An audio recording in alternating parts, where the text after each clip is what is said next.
Ladies and gentlemen, we thank the followers of the channel. In recent days, the podcast we did on the great Joe Zanussi has been trending heavily, and I've been asked by somebody to do, not say a sequel to it, but talking a little bit about his Hall of Fame entry in the Swift Current Broncos Hall of Fame. Now, he played with Swift Current between 67 and 68. Now, according to their Hall of Fame page on him, Roslyn, BC's Joe Zanussi made a memorable decision one day back in 1955. Sports being his love, he had to decide between walking to the Red Mountain Ski Hill or the local arena. The arena eventually won out, and the rest is history. He never looked back. Now, born in Roslyn on September 25, 47, he eventually retired back to his hometown at the end of his prestigious career. Now, Roslyn is a beautiful resort community of 4,000 residents, but was able to field the BC Juvenile Finalist team in 65, and Joey experienced his first thrill of playoff hockey, and there was a lot of scouts there. Fortunately, Detroit's chief Western scout Clarence Mahar noticed Joe at the finals and subsequently invited him to the Edmonton Oil Kings rookie camp in 66. He spent this season with the Oil Kings, Junior B Red Wings. In 67, Joe was more prominent and was nicknamed, get this, like Crazy Legs Hirsch, Crazy Legs. He was built like a brick shit house, pretty well like a fire hydrant ready to hit people, and was known for his great aggressive skill on the ice. In the off-season of 68, Joe was traded to the Swift Current Broncos of the WCJHL and became their first league captain. That campaign was very productive. On February 23, 68, Joe's parents were invited to Swift Current to be present when Joe Zanussi Night was celebrated. This season, he made the league's second All-Star team and was picked up by the Flin Flon Bombers to vie for the Memorial Cup against the Niagara Falls Flyers.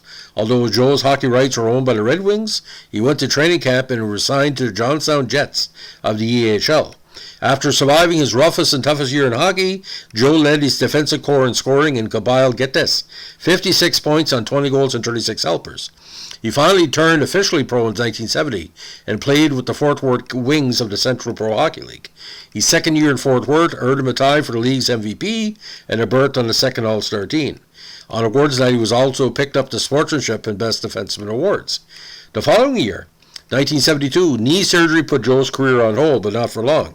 He was eventually drafted in the first WHA entry draft by the Winnipeg Jets of the WHA.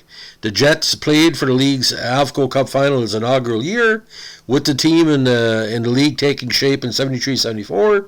Joe was also nicknamed the Tasmanian Devil, capped off by his season by being voted the most exciting player by the Winnipeg Jets fans. His 3-year contract was cut short, however, but his NHL rights were now owned by the Rangers via trade with Detroit. Now, after the 75 training camp, Joe was assigned to the Provincetown Rhode Island Reds of the AHL. This was a banner year, so he was called up to the Rangers on numerous occasions. Concluding the year, Joe was a recipient of the Eddie Shore Award, which is emblematic of the AHL's best defenseman. That same campaign, he was selected to the AHL First All-Star team and was runner-up for the league's MVP award. Team honors again included Most Valuable Player and Best Defenseman. But of course, the fall of 76 brought the world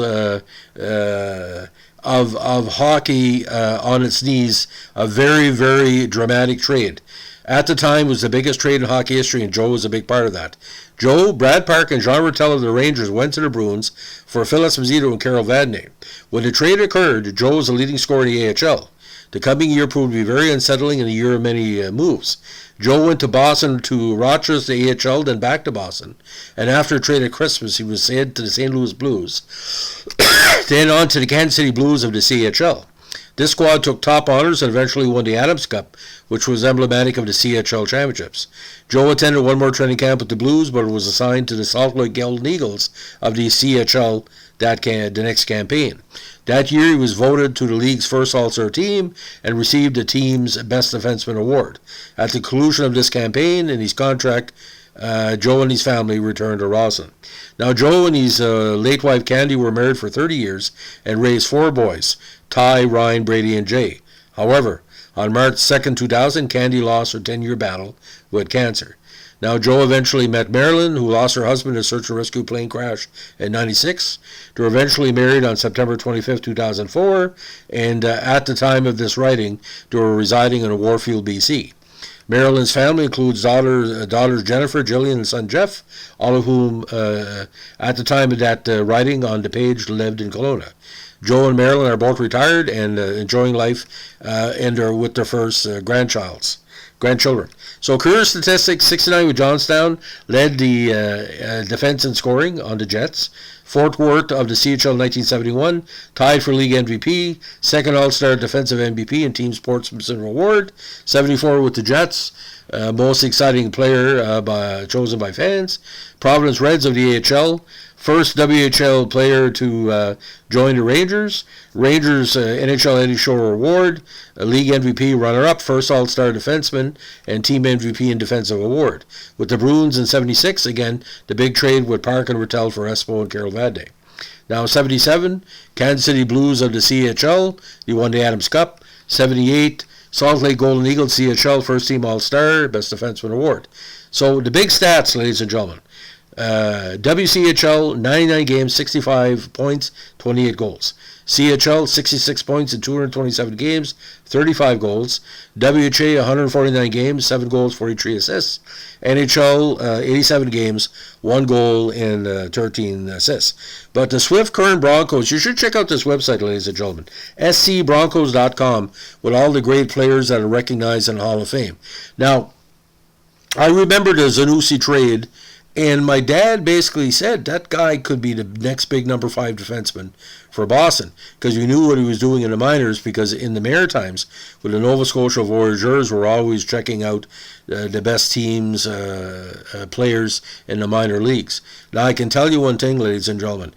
Half the people say, who's Joe Zanussi? And we knew who Joe Zanussi was in the Maritimes, because we were following the WHA with the Jets, and we knew his time with the Red Wings and Rangers. But at the time, I think the Rangers, Boston asked for Zanussi, because if I'm not mistaken, he was involved in a trade for Gary Doak, and get this, Rick Smith headed back to Boston for Zanussi, the St. Louis deal. So he's been a big part of Boston Bruins' defensive history, because he was always considered probably the ideal number 6 defenseman. I tell you, in 2022, Joe Zanussi would be playing 82 games, because strength on the ice, strength off the ice, good personality, a nice guy, a good teammate, wasn't scared to protect these players, wasn't scared to take the big shot.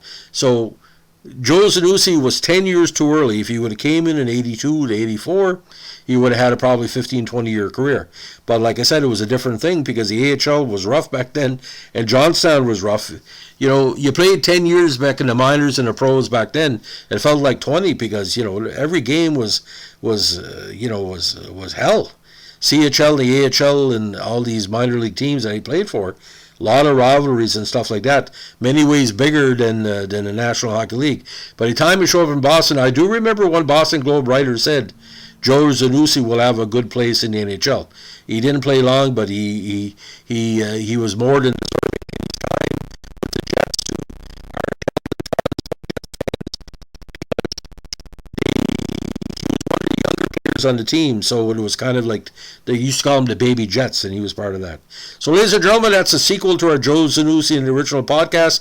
Thank you for the many people who have been checking these out. Hopefully you'll listen to this, and I'm sorry I didn't mention the Swift Current Broncos Hall of Fame enough, but this is a thank you, so enjoy it, pass it on, and by the way, we take requests, so if anybody has any requests on any player that we haven't covered, we have over 2,000 hockey podcasts, let us know.